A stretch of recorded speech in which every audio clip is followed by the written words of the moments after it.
listening to Finding Your Genius Zone with Dirk Nevelle. It's not just a job. It's not just a paycheck. Or at least it doesn't have to be. With the help of experts across industries, Dirk helps you find your passion and career, as well as exposing the unknown parts of every vocation. Let's go deep. Let's find your genius zone right now. Here's Dirk Nevelle. Everybody, this is Dirk. Welcome to the show. On with me today is someone I've been really excited to interview for a while. His name is Drew Merkinglhaus, and I'm going to flip it to Drew here in a second. But I wanted to do a quick introduction. You know, when you're growing up, you always have these people that are kind of heroes and you look up to. And when I was in elementary, junior high school, I was fortunate enough to have the ability to go to ski school. And Drew was one of those guys who actually founded the ski school. And I was lucky enough to kind of learn how to ski. I was a freestyler. Drew was one of the best in the world. He was ranked. And at the time, you didn't really realize what you had. And as I've gotten older, I look back on those nights at ski acres, just trying to chase him and crack down Bonanza.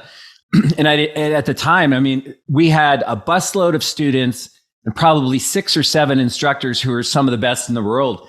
And anyway, I, over the years, stayed in touch with Drew. And, when I was a kid, he was, felt way older, but now we've become really close. And I talked to Drew a lot, and I've always watched his life from afar and what he's done with his family. And I've always been super impressed. So I wanted to have him on because I think he's got a lot of gold to share in terms of lifestyle, in terms of careers, and really just kind of staying true to your zone of genius. Because even though he's done different things, he's always kind of been consistent in the environment he works in. So enough of me talking. Drew, welcome. Hey, Dirk, it's so good to see you. Thank you for having me on your podcast.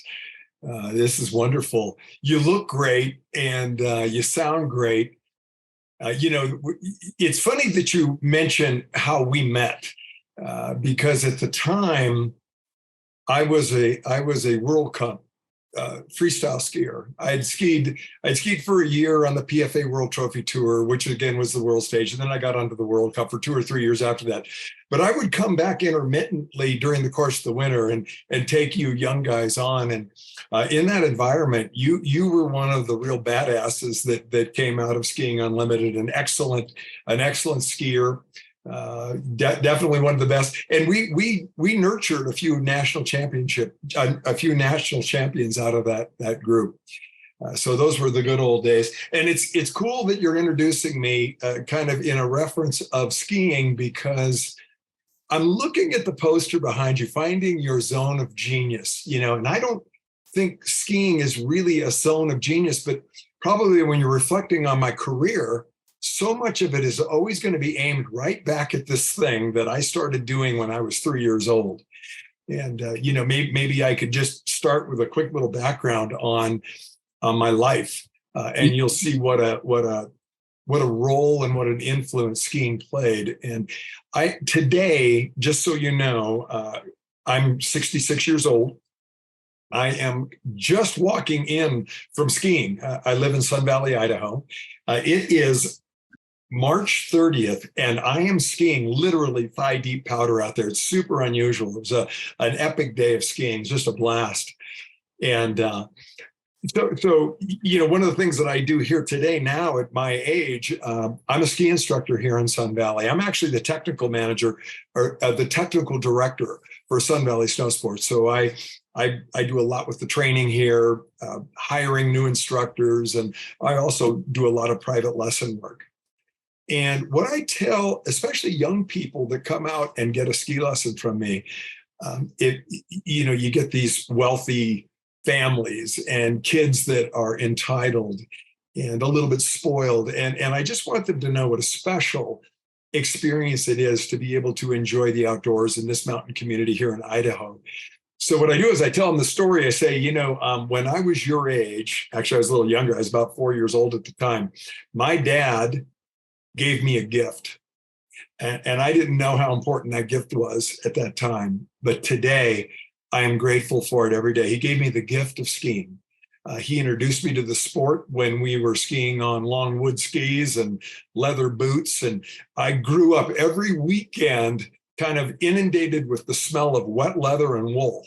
If you remember at Ski Acres, that brown bag room, just the feel and the vibe of what it was to go up there and enjoy the mountains and this wonderful sport that we share called skiing. Anyway, so I got fortunate enough, I was good at it, and I could ski competitively at a very high level, at an elite level. And I was fortunate enough to be paid to do it. And I was able to travel around the world. I skied all over Europe and Canada and all of North America. I would often log in more than 100 days of skiing during the course of the winter. And that's what I did as a kid. That's what I did during college. A lot of times, and you mentioned a name, you would chase Drew and Crack. Crack would be Paul Arnson. He's my business partner. We'll talk about the role that he played in my early life as I took my skiing career and took it into apparel. But chasing us around, what Crack and I called these years, we called it the School of Hard Knocks. That was our college.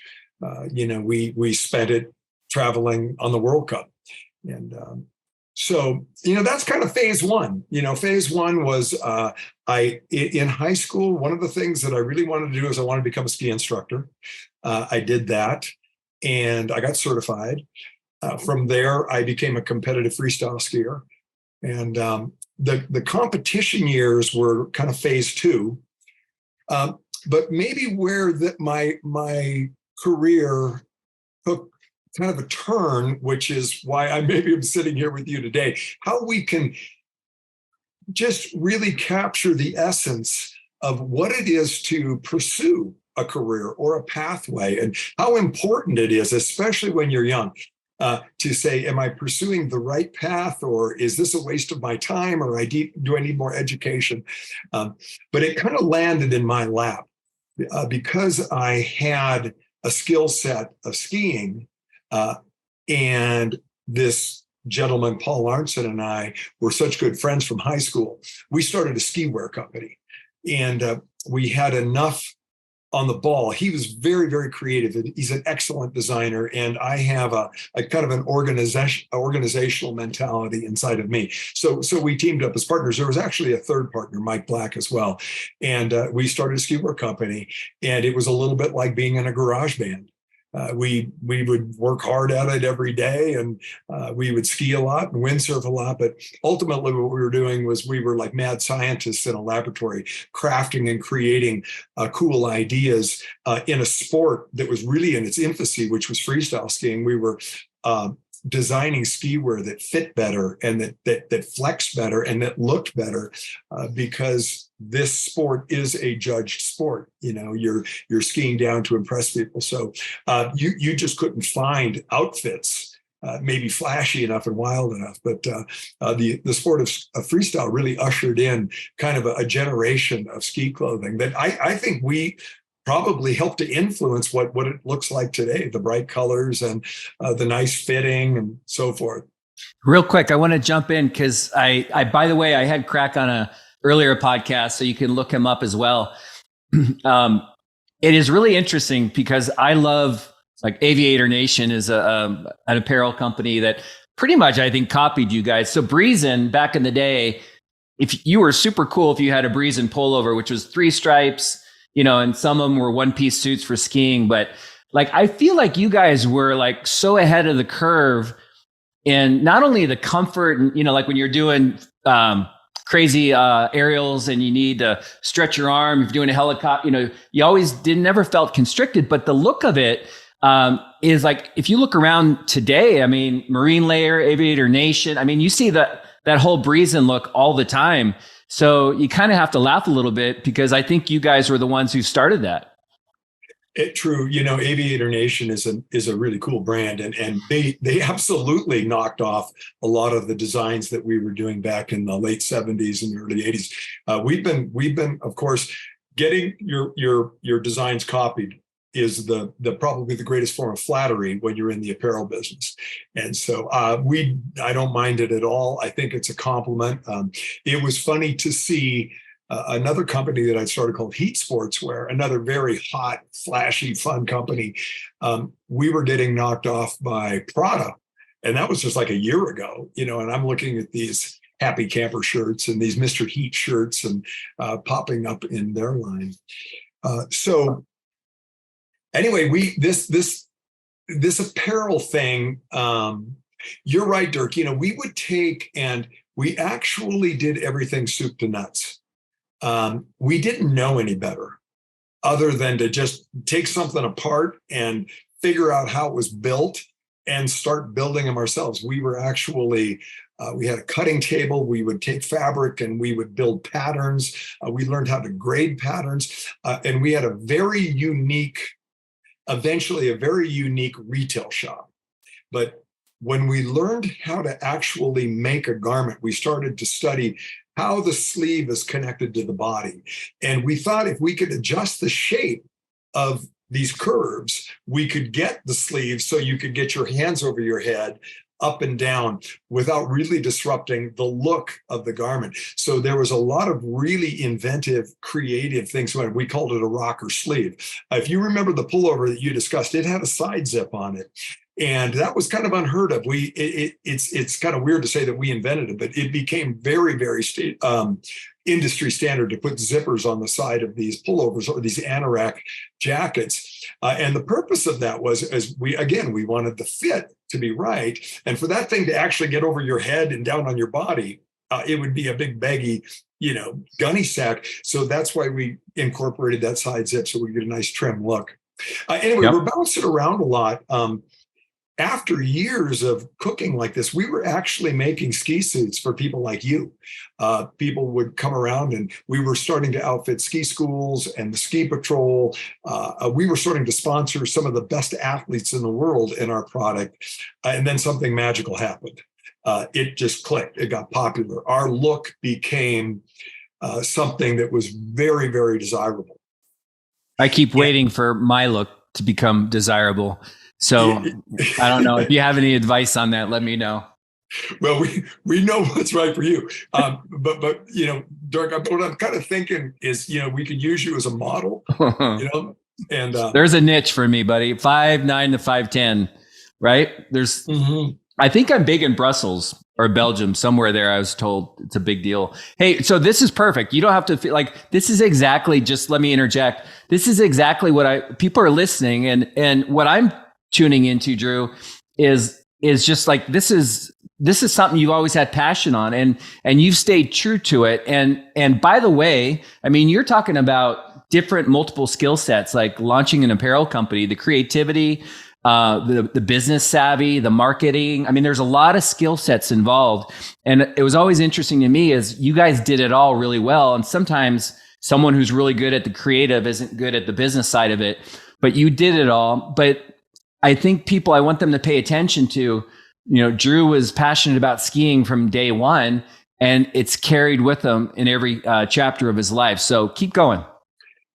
Okay. And there's something about competing in sports. As you know, you competed a lot as a kid growing up. You were a very accomplished athlete.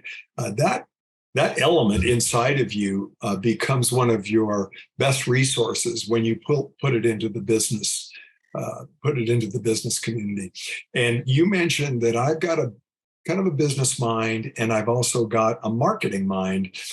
Before we're done with the podcast today, I hope I'm able to share how I've been able to use, let's say, that kind of business sense and that capacity I have for marketing, and what I've done for the Sun Valley Snow Sports here by taking a completely different approach. But anyway, we'll save that for the end. Let's let that be a teaser. I'll summarize what it is that I'm doing now and how I'm able to tap into the skill set and the things that I've learned along the way. And by the way, when you talk about those things, I also would appreciate it if you could touch on how it makes you show up to your wife, Leah, your kids, like how it affects your joy, your happiness. I mean, I feel like every time around you, you're in your flow. and you're just a better version of yourself versus someone who's stuck in a job they hate.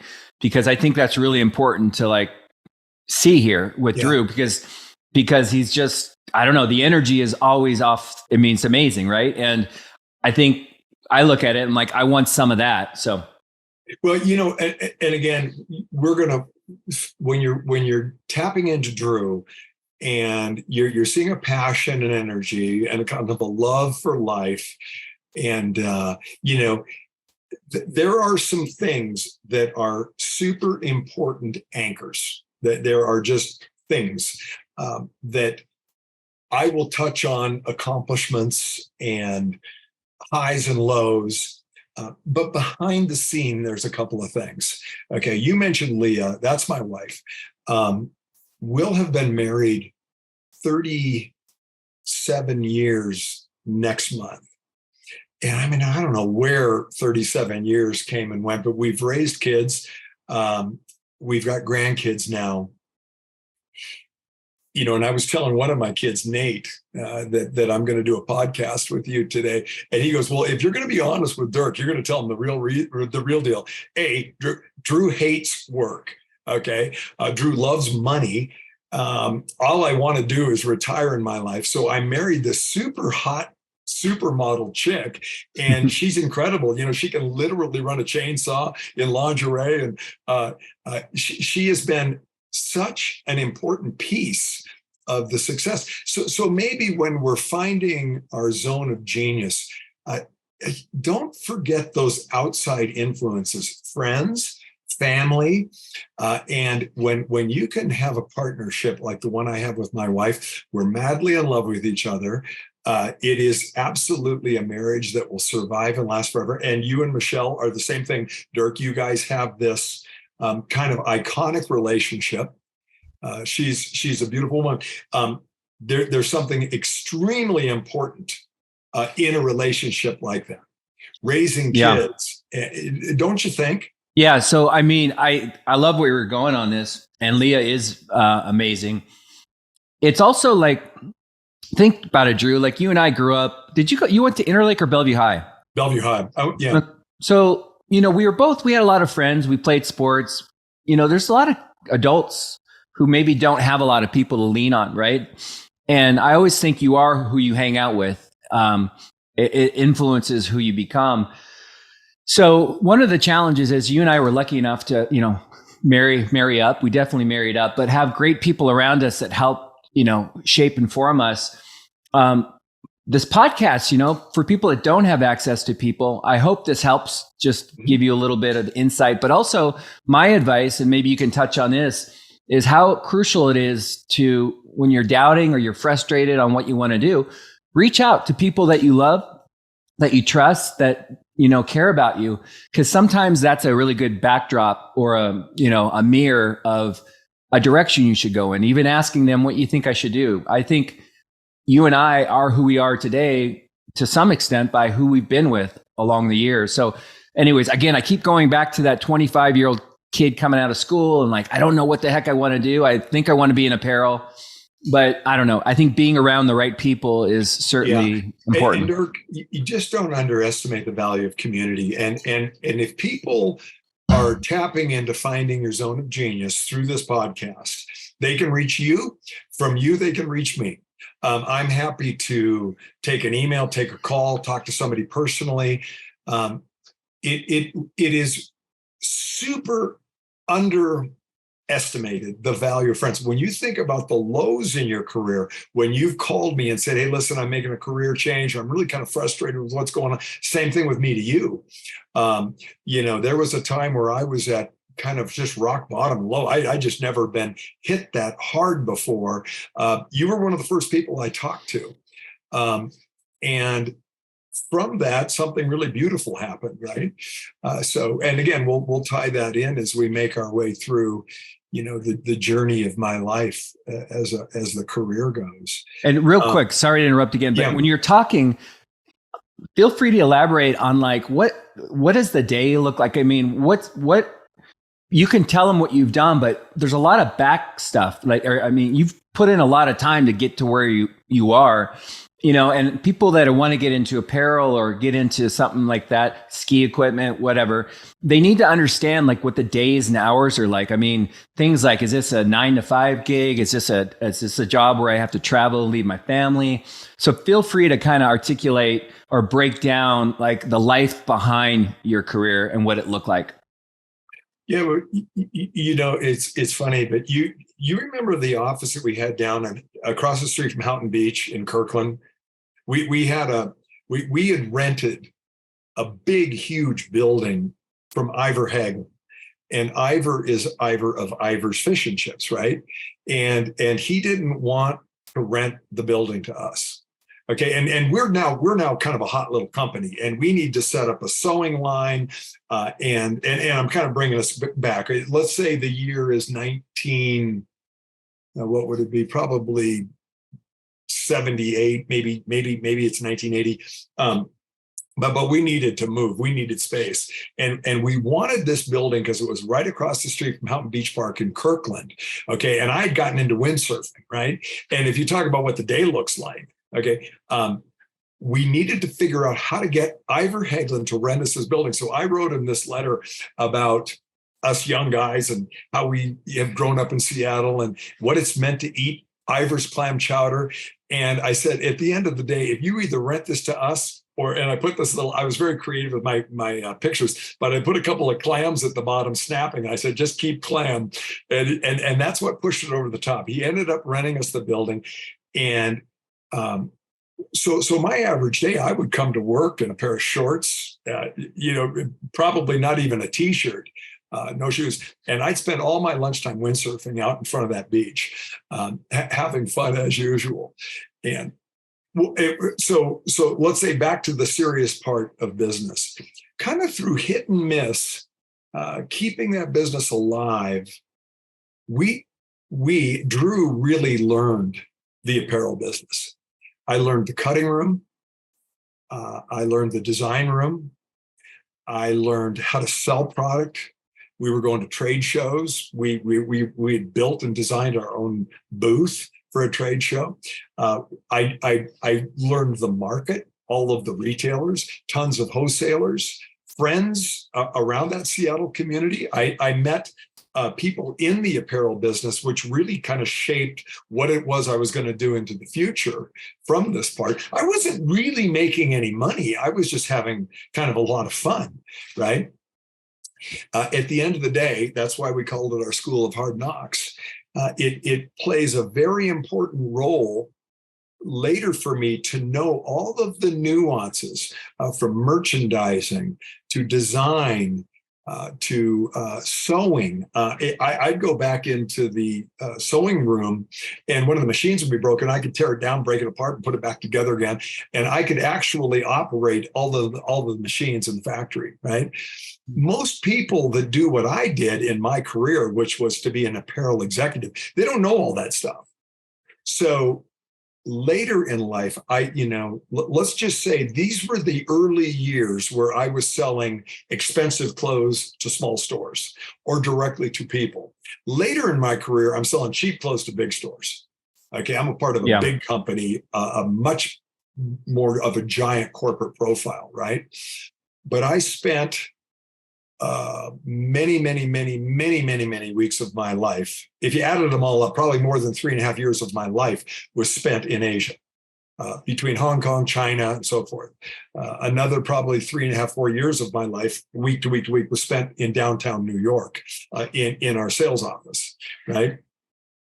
But when I was in Asia talking to factories, and we're negotiating prices and we're talking about adopting a line, and they were kind of telling me what I could and couldn't do, I knew already how a cutting room works, how to build a pattern, what's wrong with the sizing, if something was going wrong. And they were always confounded by guys like me and Crack, because how do you guys know that a serger takes 3/8 of an inch off of a seam allowance? And how is it that you know that you grade off of a medium? And anyway, we always had this kind of distinct edge, and it was very helpful in my career.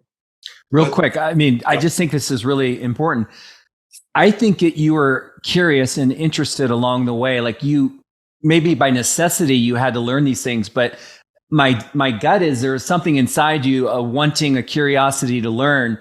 And then ultimately you use this information in your back pocket in Asia to, get ahead and be, impress these people. But like, that's the thing about people who are super successful at what they do.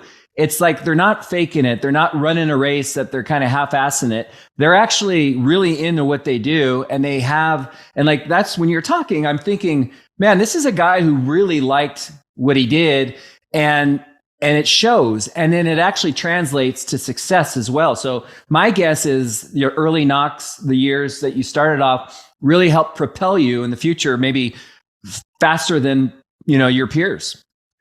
However it is, before you hit the record button and we went live on this podcast, we were thinking about, here I am at 66 years old and we're looking backwards. And I don't know how all this happened. And I don't know how one decade leads to the other. And I'm not quite sure why, but when you look at it backwards, it's just so sensible. Hopefully I can offer some input to give people insight as to how they might want to really shape their career path or think about things like this. But you're absolutely right. There's one thing that successful people do. They develop a skill set and then they use it. They polish it, they hone it, they get good at it, and then they use it. And then you start to stack more on top of that and more on top of that. And it might be just being good with numbers. Okay, so real quick, developing a skill set, but do you think there's anything underneath that, like developing the right skill set that's in alignment with your natural skills and interests, right? Like, I feel like developing a skill set is cool, but when you're developing a skill set around what you love to do, it's a totally different thing. It is. There's something funny about, if you do what you love, it's never work, but I have done what I've loved at times in my life and hated it. I've hated the job. And it's simple. I've done stuff that looks to me like this could be such a drag. And I ended up just having the blast doing it. And again, doing what you love is great.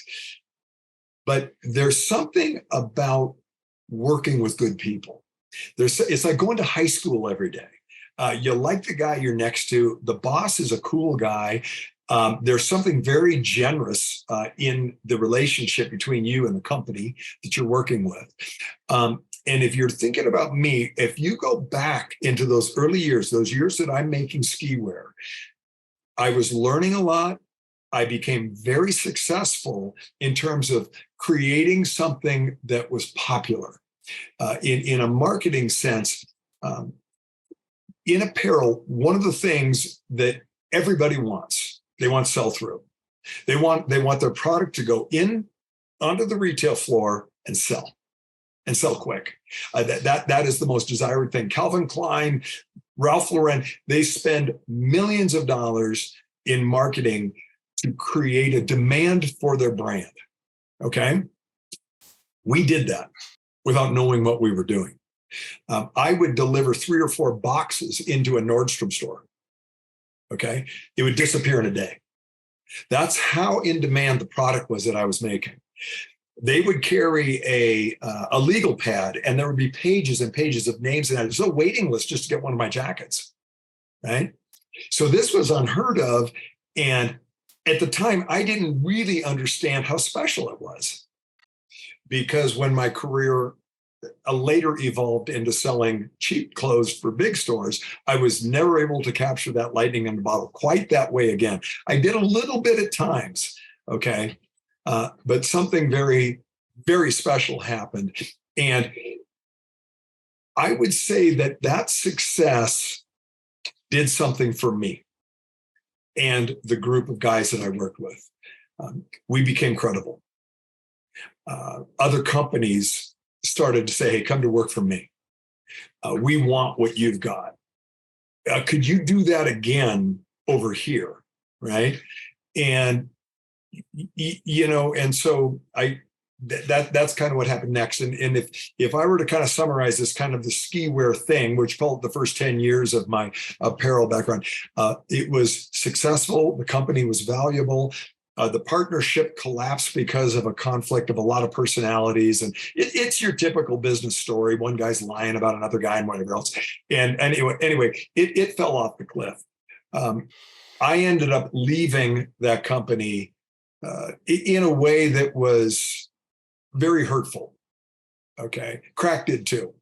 And I don't want to get into it because everybody involved, I'm in really, really good shape with, okay, they're my friends. Yeah. So Drew, is this because we have time, but we don't have tons of time, but I really wanted to touch on, and I'll let you articulate this, but the fact that you put in all this time, and it's really interesting too, just so you know, if you're thinking about apparel, it could be a very different experience, by the way, based on the brand or the company, whether it's a huge brand and you got to play it safe and it's all about the numbers versus a small brand where you may have more leeway to be creative. And then also the thing that's coming out is all the different skill sets that can be part of the apparel industry. So you might be an introvert, but you love design or you're super creative.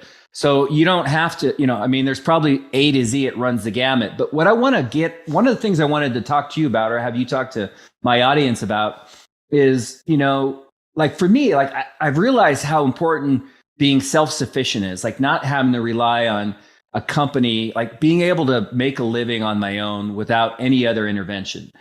And, people in apparel can latch on to a large corporation that's super sexy, whether it's like Nordstrom or whatever. But there's a reality too of big corporate politics. And I don't know how you want to, I think it's important for the audience to know that, there is, it's not the negative, but you might spend 30 years of your life bleeding to help a company. And then you show up and you're out of a job. And I would say to you, because you are a self-starter. You have always kind of had that independence. I appear to be that, but what is it about a big corporation that bugs us? Where do they become the big boogeyman, the monster? They have thousands of employees. Why do we fear them? What's wrong with working for a big company? To me, it's political, and it's almost like success breeds something yucky in management, something kind of ugly, something that is a little bit demoralizing to others, right? Now, picture a corporation that you're going to work for that is extremely successful. There's never a worry about the banking, the warehouse, any sort of legal issues, right? And your boss and the contemporaries that you have that you're working with are awesome. It's a blast. I got to tell you, there's something about it is that if you're out interviewing for a job, you want to make sure that you do your part as far as being interviewed. You're going to basically want to make a good showing for yourself. But there should be a second agenda. Interview that company. Get to know what the inner workings are behind the scenes, because it could be a small corporation or big corporation. But if that place is a fun place to work and people love it, okay, there's something to be said for it. And here's why I mentioned that, Dirk. When my ski wear thing came to an end, okay, it was a little bit like, we were in a garage band and we had some success and we got signed to a record label and we got going and people listened to our stuff or they bought our products and we got good at it. But it was time for the band to break up. It just was. And it felt better to be done with it. Okay. I'd outlived my usefulness. So what came up next for me was a job with a big corporation. Okay. I got going around a little bit and I got offered a job. And it's kind of a cute story. There was a guy in Seattle, and he was an extremely successful guy. I actually worked for this man for a while when I was young at a company called Britannia Sportswear, and this company was headed up by Walter Schoenfeld and Dick Lentz in Seattle. So Dick was a mentor. He was this iconic super figure in the apparel business. He was a badass. Okay, and so now I'm out of Breezen. He knows who I am. I've been over at his house and bird dogging his daughters and stuff. And I said, hey, I got an idea for an apparel company. Okay, and he says, well, and by the way, he was very successful. He was rolling out. I said, I think you should hear about it. And he goes, yeah, okay. How can you come in? You want to pitch me on something? I said, yeah, I want to pitch you on something. He says, well, bring in your show and show me on Monday. And it was Friday. And I had nothing. I just said it. So that night I went and grabbed Crack, who was working for Pacific Trail at the time. Another guy who was this iconic figure was Larry Munger, and Crack was working for Larry. And I said, you got to help me. What? I got to come up with a presentation. I'm going to pitch Dick on Monday. And anyway, so I talked Crack into, and we spent all weekend working on some storyboards and whatnot. And I went into his office and we pitched him on an apparel line concept, which was active, that was out of the spirit of the ski business, but it would be taken into more of an import type of a vibe. Okay. And it would be done more in a department store and a box store type of a price point. Okay? Now I'm kind of starting to lean into that, selling cheap clothes to big stores. Anyway, so we walked in there on Monday morning, and he's such a cool guy. He just loved young people with ideas and energy. And he said, okay, you guys, here's the deal. We're going to be leaving for Paris the following Monday. Meet me at the airport. I said, okay, done. Shook hands and out the door. And Crack's looking at me like, dude, I'm working for a whole nother company. I said, no, you're not anymore. And so that was the next story. So I grabbed that original partnership, Drew and Crack. We got the band back together again, and now we're rolling. And now something very cool happened, Dirk, because this is now going more into a corporate thing. This company has got Chinese partnership. There's a lot of capital dropping in. But here's the difference. I didn't have to be a jack of all trades. I knew all that stuff, but I got to do what I did best. And what I really did best was sales. You know, I like to be the front man out in front of a company talking about all this great stuff we're doing. I could talk about a concept. And now what I was able to really focus on, rather than changing the needle or the thread in the sewing machine, was I got into my something popped in my head, which was really more of a marketing genius. You know, when I found my zone of genius, it was that. I would come up with a big idea.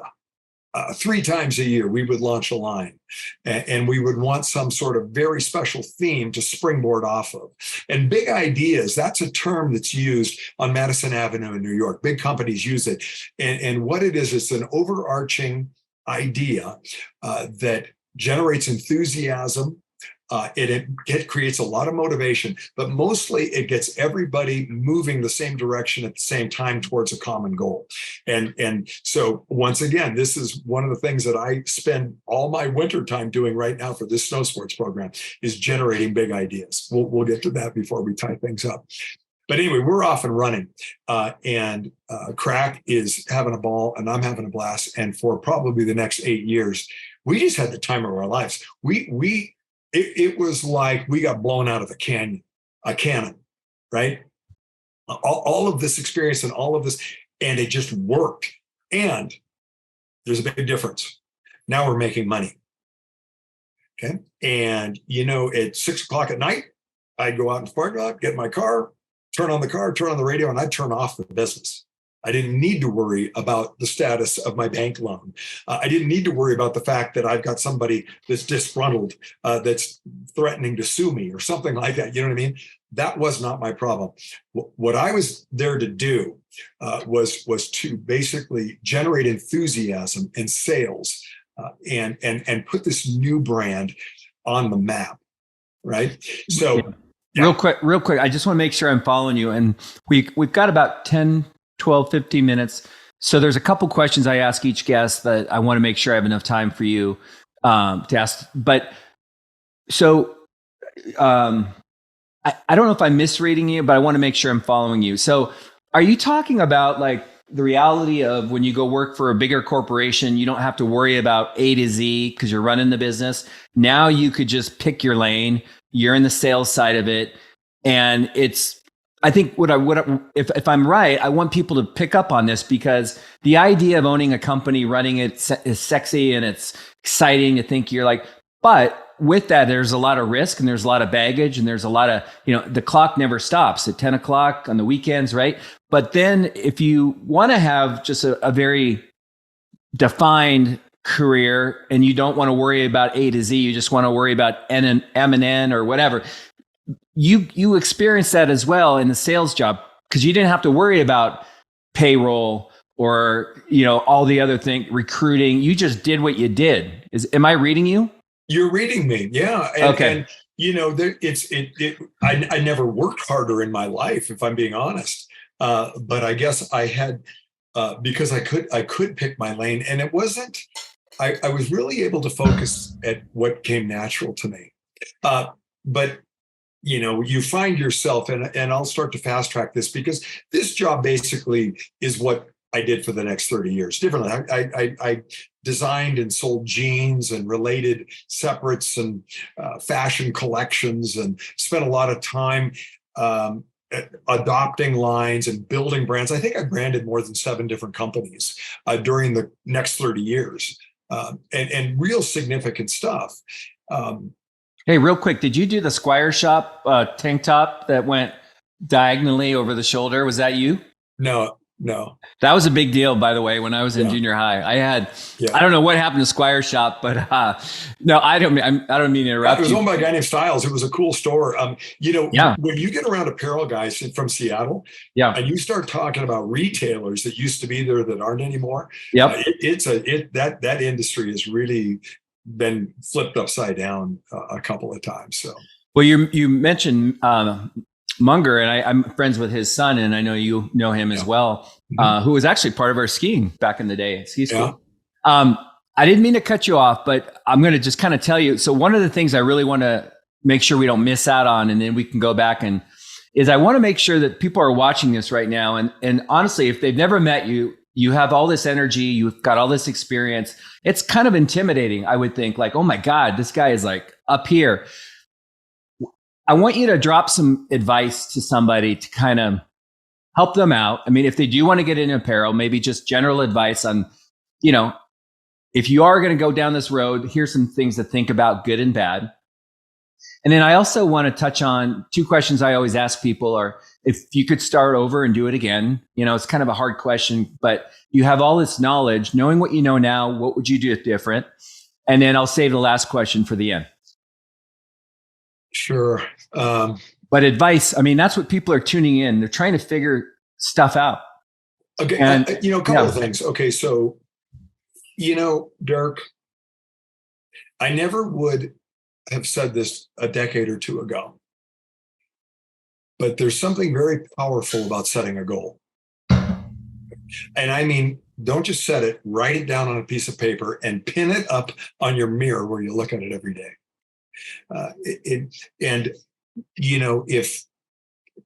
Because there was a very important event in my life, okay, which was at the end of this 30-year run of being in the apparel business. 2007 hit. Lehman Brothers crashed. The market went upside down. The stock market crashed. Real estate values went down. And 30 million guys like me lost their job. There wasn't a month that I wasn't approached by a recruiter. I've been to the Nike campus 4 times. I've been recruited a lot. I was a very sought after executive. Okay. Now it's over. I sent out 200 letters looking for a job. People I knew. I never heard back on any of them. So I was screwed. I got one kid going into college, another kid in high school. I'm providing for a family. And And I was really down, and you and I were talking quite a bit. You actually helped boost my career there. I made a career shift, and I was too young to retire. But this is the story. A guy came along, and he was a very good friend of mine. He says, "Describe for me your perfect day." Dude, I got to get a job. I can't think about perfect days. He goes, no. Put all that aside for a second. If it could be anything, what would it be? I said, took all the junk out of my head. I cleared the mechanism, and I said, okay, well, I would live in Sun Valley, Idaho, where I love. It's my favorite place on the planet. I would probably become a ski instructor again, which is what I did in high school. This is kind of funny how life has a circular thing. And I just really love it. I love interacting with people. And I would own a home, and I think I would be just south of town. So I have access to Haley and Ketchum, right? And, basically what I do is I get up every day and go screw off. Now, what's funny, Dirk, is you sit here and talk to me today. That's exactly what I do every day. And it started in 2007 when I actually set that. And because I actually wrote that out, and this guy reminded me of it over and over again. He's a mentor of mine. Somehow it ended up coming to be. It's very, very powerful. So what we're now getting into is the inner psyche and almost the spiritual nature of a human being. We talk about our wives. And we sit here and talk like we're Billy Big Pants. Yeah, I've got this, I got that, I got this much in the bank. Hey, I couldn't do any of this without her.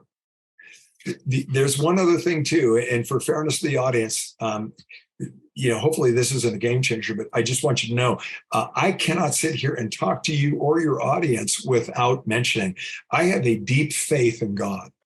Okay. And so my conviction there, when you see passion or confidence or, this championship mindset that I have, right? That's where it comes from.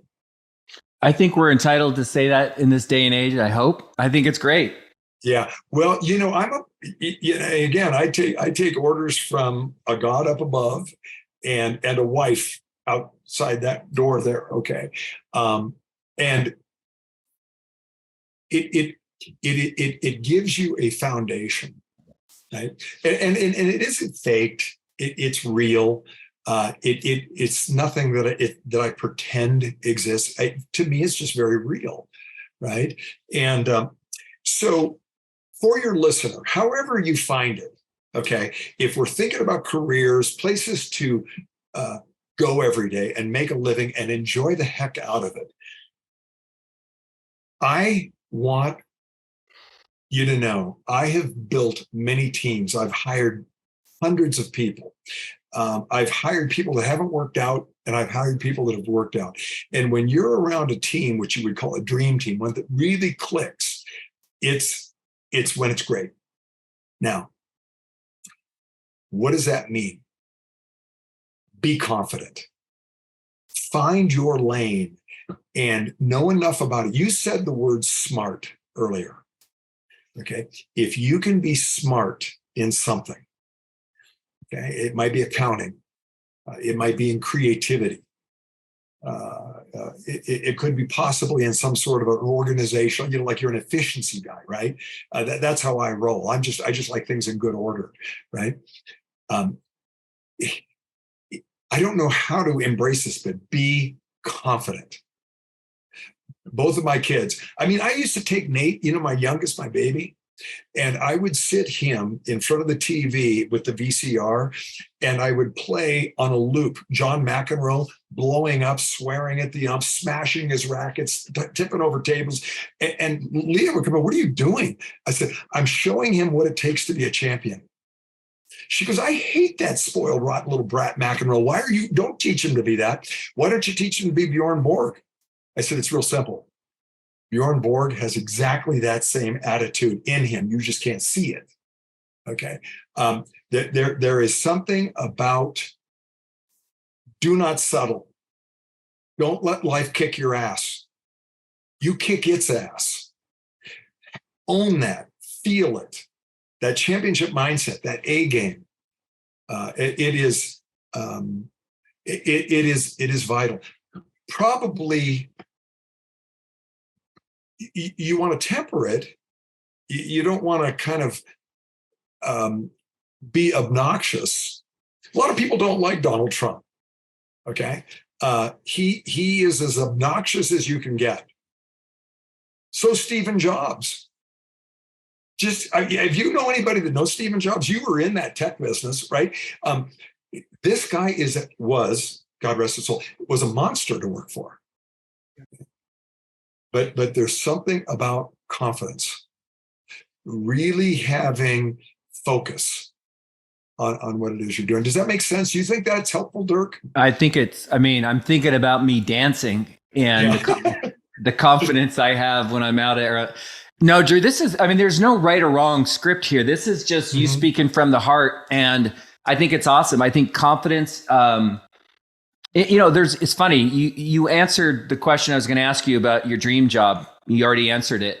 Yeah. I think the thing about Drew that I want people to see is, you don't have to be a one-trick pony. Like if you're an apparel guy, Drew's also, and Leah have been very smart about real estate investment, and the things that you don't think about at 24 or 25 is, if you ever read Rich Dad, Poor Dad, the quadrants of like making money in your sleep, recurring revenue versus having to go to a job to make money. And so I think it's important to realize, like, if you're choosing a career, and you want to do other things, which is totally cool, you might want to make sure you have the freedom to do that and the income to do that. So if you're going to work and making a flat salary and you're having to tap in 9 to 5 or whatever, you may not have flexibility, but we don't have to elaborate since we're kind of running out of time. But the thing about Drew, he's done is he's really carved out a beautiful life, a fun life. He's around people down in Sun Valley that are really cool.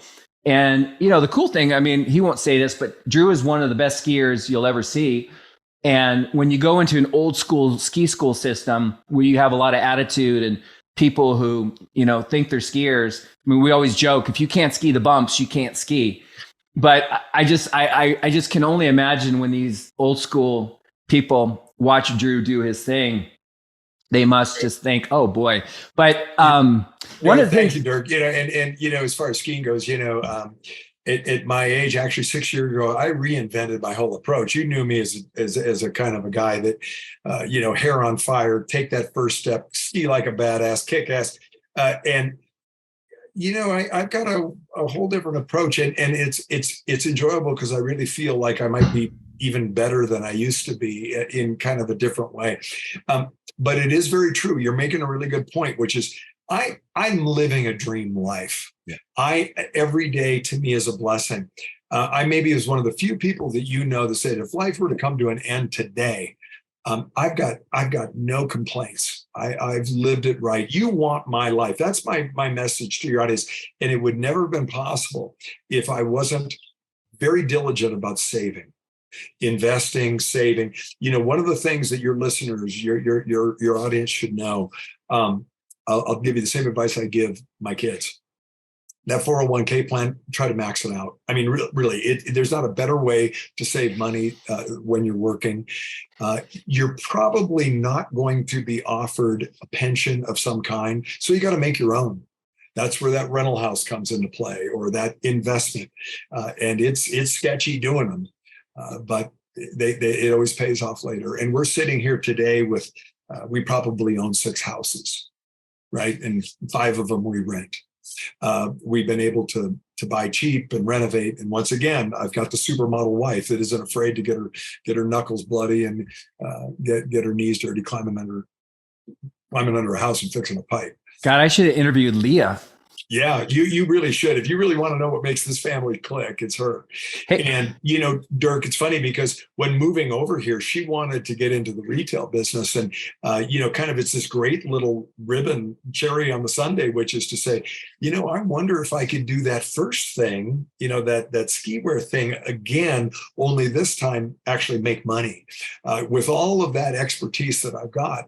And so where I was managing teams, running 50, $60 million companies, I had teams of design and merchandising, and now we're like this kind of complex company of two people, her and I do all the graphic work. We print all our own T-shirts, and now business has never been better. So I was trying to figure out, and thank you, Drew. You're amazing, and I'm so happy that I was able to get you on. The thing you're talking about, like confidence, right? When you were talking about that, I want to end with, because I'm always asking Drew, like, who are the best mogul skiers? Like, because I always like genius. Like, I'm really fascinated with people who are at the top of their game. And I was a good bumper, but I stopped competing, and these guys were on a whole different level. And what they do today, I mean, I'm impressed with the moguls today, but what I'm really impressed is the aerials they do within the bumps. I think the bumps are too manufactured, but that's a whole different story. But when you're talking about confidence, the story about Johnny Mosley, I think it was the Olympics, and he knew they had changed the rules. And I think the jump was called dinner roll. But I remember there was an attitude. I felt like when you told me that story about he knew what he was doing, but he was kind of like, screw it. This is who I am. I'm not going to play by the rules. I mean, you got to be politically correct sometimes, but I hope I'm not butchering this like Tommy Boy, but do you know what I'm talking about when he? No, you're recapping it beautifully. Okay. Johnny won the gold medal in 1998. And by the way, sorry, you think he's the best bumper you've ever seen, right? Johnny Mosley? Yeah. He's the greatest American freestyler for reasons that you're stating right now. The GOAT, I'm kind of partial to Mosley, but there's a guy named Jean-Luc Prizard who's a Canadian. He's a badass dude. And right now, the current, I think his name is Woodland, something like that. The guy has won like nearly 80 World Cups. He's right behind, help me. I don't know. Sorry, I'm thinking the young lady that just broke Ingeborg Stenmark's record. Schifrin. Yeah, Michaela Schifrin. Yeah. So there was a little bit of a touch and go there that this Canadian bump skier might win more World Cups than her. But tell us about that whole episode. Well, the reason Johnny Mosley is this iconic freestyle skier is because freestyle is free. Yeah, it is a kind of it was pioneered out of a spirit that let's not be regimented. Let's get out of alpine racing. Let's go out and see who the baddest badass is on a hill. We'll take the toughest run and we'll run everybody down it. Whoever's the best gets to win the Porsche and the $5,000, right? And it from there developed into a televised sport. ABC Wide World of Sports covered the events that we were getting on the PFA World Trophy Tour. And then the prize money got big, and eventually this thing started to need to get a little more regimented, and so there were more rules written and judges created, and anyway, a little bit of uniformity to the courses. Anyway, so eventually the sport found itself into the Olympics. And Johnny Mosley ended up winning a gold medal in 1998. And in 2002, the Olympics came to Salt Lake. And Johnny Mosley would have won a gold medal, his second one, without a question. But he decided, and there's a whole documentary on this, what it took for him to get on the World Cup, to get his stance, to make the Olympic team, to get right back into this again. Because what he really wanted to do was he wanted to get back into this expressive freestyle part of skiing. So what he did was he conformed. He did it their way. His aerials were done in a way that were, let's say, acceptable, right? But in his Olympic run, he broke out and he sacrificed a gold medal. He ended up not getting on a podium. He ended up with fourth place. And that's when he launched the dinner roll. Basically it's a 720 done off axis.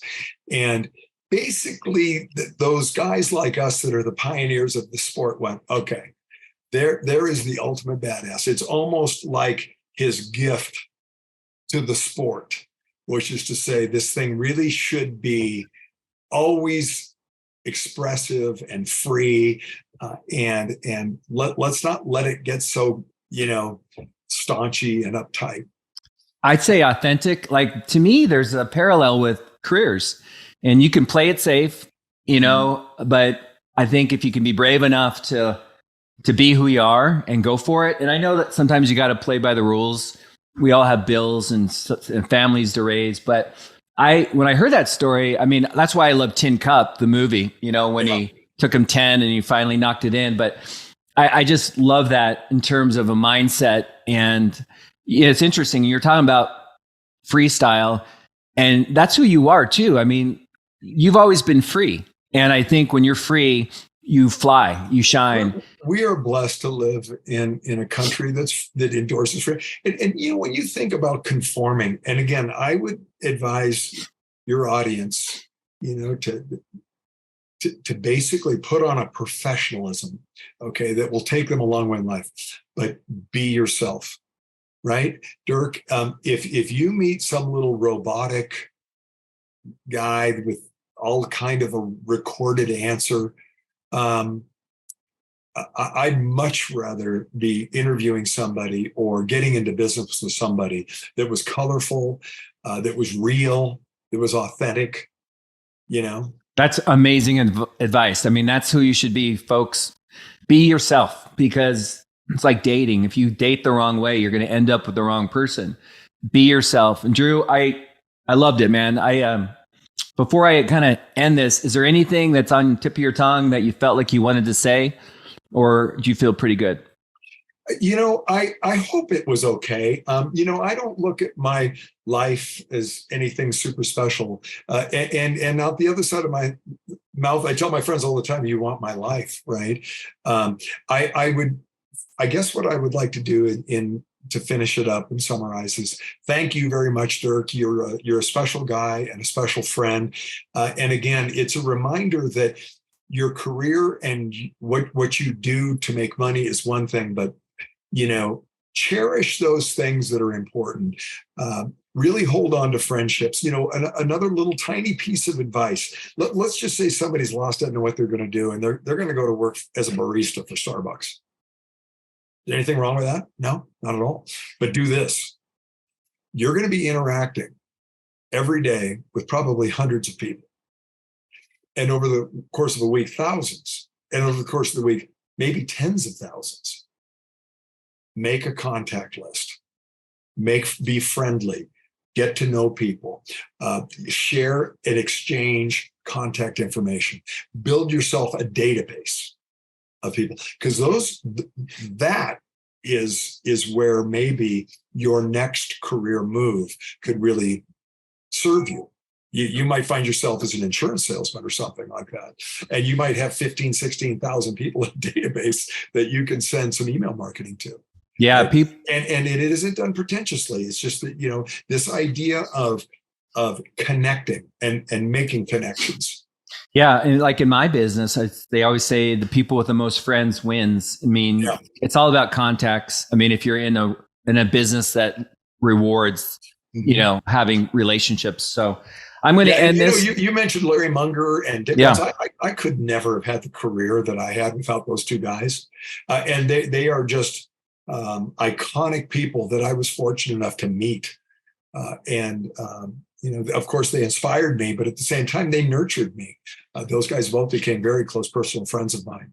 So, and they were very helpful. Yeah, no, you've got a lot of people that a lot of folks, but I think that's another way to think about it is you just never know which contact's going to propel you, it maybe hire you or connect you to somebody that hires you. So, don't take that for granted. Drew, thank you so much for the time. Are you done skiing for the day? I'm done for the day. I'm completely spent. You couldn't believe what it was. I was up there skiing today.